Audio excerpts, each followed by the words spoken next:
जी sir, नमस्कार। बहुत-बहुत आपका और हमारे दर्शकों का जो इतना प्यार देते हैं हमें।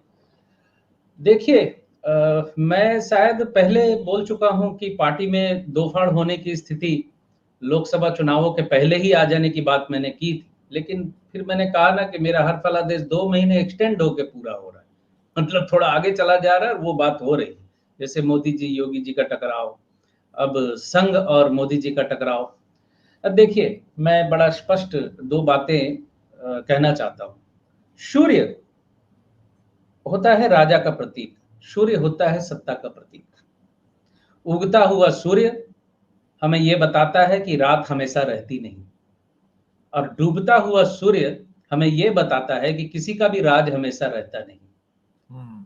उसी तरह मेष राशि का सूर्य सत्ता के चढ़ाव को दिखाता है, यानी राजा को ताकतवर करता है और तुला राशि का सूर्य फिर उस सत्ता से राजा को नीचे उतारता है। तो ये चक्र है, ग्रहों का चक्र है। ये अनवरत चलता रहता है, इस पे ना किसी का काबू है, ना ही किसी का होल्ड है। मोदी जी का जो समय है, मैं शायद सैकड़ों बार कह चुका हूँ, इस वक़्त अच्छा है नहीं। मोदी जी इस वक़्त जितने भी निर्णय ले रहे हैं, कहीं न कहीं उनके अंदर एक इन्फीरियॉरिटी कॉम्प्लेक्स भी काम कर रहा है। पहले जैसी मजबूती या पहले जैसी दबंगई से वो निर्णय नहीं ले पा रहे हैं, क्योंकि सहयोगियों का भी एक खींचतान उनके साथ लगी हुई है और वो हैबिचुअल नहीं है वो फ्रेंडली नहीं है इस तरह के वातावरण में सरकार चलाने में। तो एक परेशानी तो उनके दिमाग पे ये लगी हुई है। मोदी जी का व्यक्तिगत तौर पे समय इस वक़्त अच्छा नहीं है, पार्टी का समय भी अच्छा नहीं है। मोदी जी और भागवत जी के बीच में जो टकराव चल रहा है, लगता तो है कि हाँ, ये कुछ हद तक अब टकराव सचमुच में है। लेकिन इस टकराव के बीच में विपक्ष के स्पेस को खाने की चाल भी छिपी हुई है। मतलब विपक्ष ने जैसे भाजपा को 240 पे रोक दिया, तो इसको संघ किसी प्रकार से अपने लोगों को मैसेज दे रहा है कि हमारी वजह से ये 240 पे रुक गए, विपक्ष की इसमें कोई कारस्तानी नहीं थी। तो ये बड़ी सूक्ष्म चालाकी है। लेकिन हाँ, ये सच है कि भागवत जी और मोदी के बीच में जो टकराव चल रहा है, इसमें मोदी जी जीतते हुए नहीं नजर आ रहे मुझे, क्योंकि एक व्यक्ति कभी भी किसी संगठन पे भारी नहीं हो सकता। संगठन अब खिलाफ होता जा रहा है, अंदर भी खिलाफत है उनके। आज हरियाणा में जो हो रहा है, आज से 3 साल पहले आप सोच भी नहीं सकते थे कि ऐसी स्थिति होगी और लोग इस तरह से इस्तीफे फेंकेंगे और जिनको टिकट नहीं मिल रही है वो ऐसे रो रहे जैसे खिलौना छीन लिया उनका। मैंने राजनीति में शीर्ष नेतृत्व ने जो दिखा दिया कि हमने जो ले लिया वो सिर्फ हमारा ही है, वो स्थिति नीचे तक चली गई है कि जो जिस जगह बैठा है वो सोच रहा है ये मेरी अब परमानेंट गद्दी है। इसीलिए मैंने सूर्य के उच्च होने और नीच होने और सूर्योदय और सूर्यास्त का उदाहरण दिया मैंने। ये ग्रहों का चक्र है, ये घूम फिर के अपनी जगह पे आता है, सदा कोई रहता नहीं है किसी एक जगह पे। आज मोदी जी विदेश जा रहे हैं, निश्चित तौर पे सरकारी खर्चे पे जब जा रहे हैं तो वो जिस काम के लिए जिस सभा को संबोधन वो करना चाहते थे, वहां उन्होंने विदेश मंत्री को आगे कर दिया। हो सकता है उनको विषय में कुछ कमजोरी कमी महसूस हो रही हो, या आप समझ लें कि ग्रह जो है इस वक्त उनसे यही करवा रहे हैं दिन पर दिन, क्योंकि उनका ये कदम पीछे हटना एक बैकफायर टाइप का है ना, मैसेज तो ये जाएगा ना कि ये पीछे हट गए। तो ग्रह करवा रहे हैं उनसे, ऐसी गलतियां करवा रहे हैं जिससे कि उनकी कमजोरी उभर कर सामने आ रही है ना। बोलिए सर। मोदी जी के जितने भी जो डिसीजंस आ रहे हैं बड़े निम्न स्तर के आ रहे हैं, बहुत ही निम्न स्तर के। कोई भी चीज उनको मतलब स्टिक नहीं कर रही है। और भागवत जो भी कह रहे हैं बड़े कॉन्फिडेंट होके बोल रहे हैं, उनमें नया विश्वास है। उनको मालूम है कि जो भी कहूंगा तीर जाके लगेगा। लेकिन मोदी ने भी एक सभा में बोल दिया था कि मैं 2029 के अंदर ग्लोबल फिनटेक फेस्टिवल में वापस आऊंगा।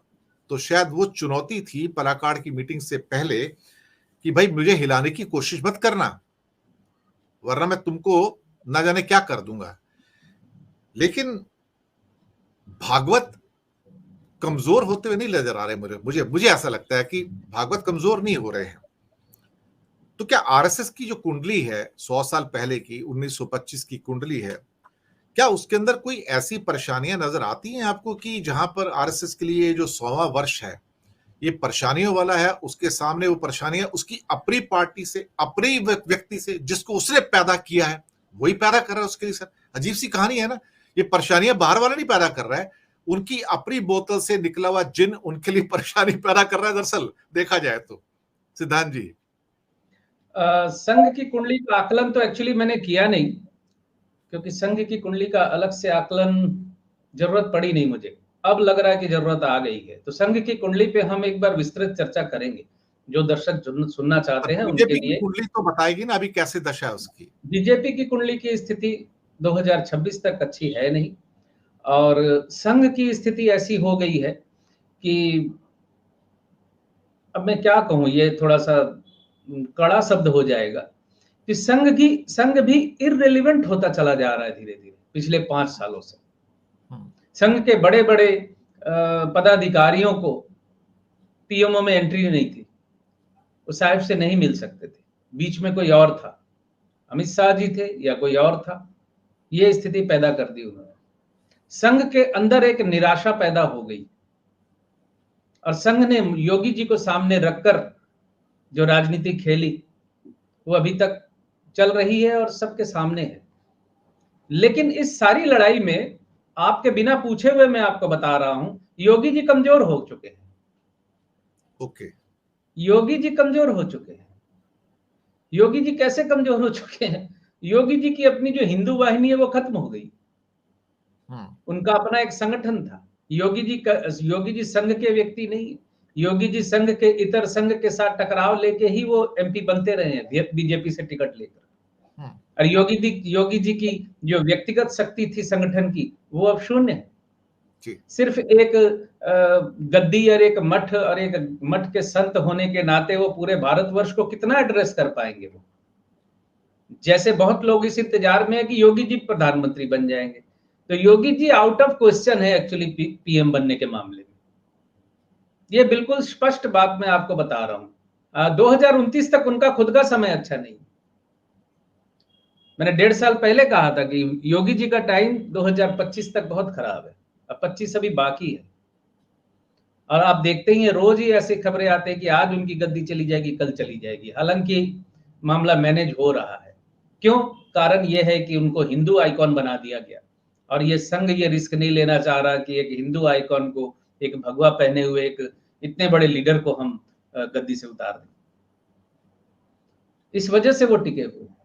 और ये टकराव जो चल रहा है 2029 में या अगले टर्म में बीजेपी नहीं आई तो भागवत जी समझ चुके हैं कि संघ बहुत कमजोर हो जाएगा। क्योंकि जो लोग संघ की तरफ देखते हैं कि संघ के बीच से निकला हुआ कोई आदमी कोई गलत डिसीजन ले रहा है तो संघ उसे रोकेगा, इस मामले में जो आम जनता है वो निराश हो गई है। इस टेन्योर में पिछले 5-7 सालों में उन्होंने देखा कि संघ मोदी जी को रोक नहीं पा रहा है बहुत से निर्णय लेने से। तो ये संघ के प्रति जो निराशा पैदा हो गई है लोगों में, मोहन भागवत जी उस निराशा को दूर करने की कोशिश कर रहे हैं और संघ की प्रतिष्ठा को बचाने की कोशिश कर रहे हैं। और मोहन भागवत जी और मोदी जी के बीच में जीतने की बात है तो निश्चित तौर पे संघ ही जीतेगा, संगठन ही जीतेगा, क्योंकि एक व्यक्ति संगठन पे भारी नहीं पड़ सकता।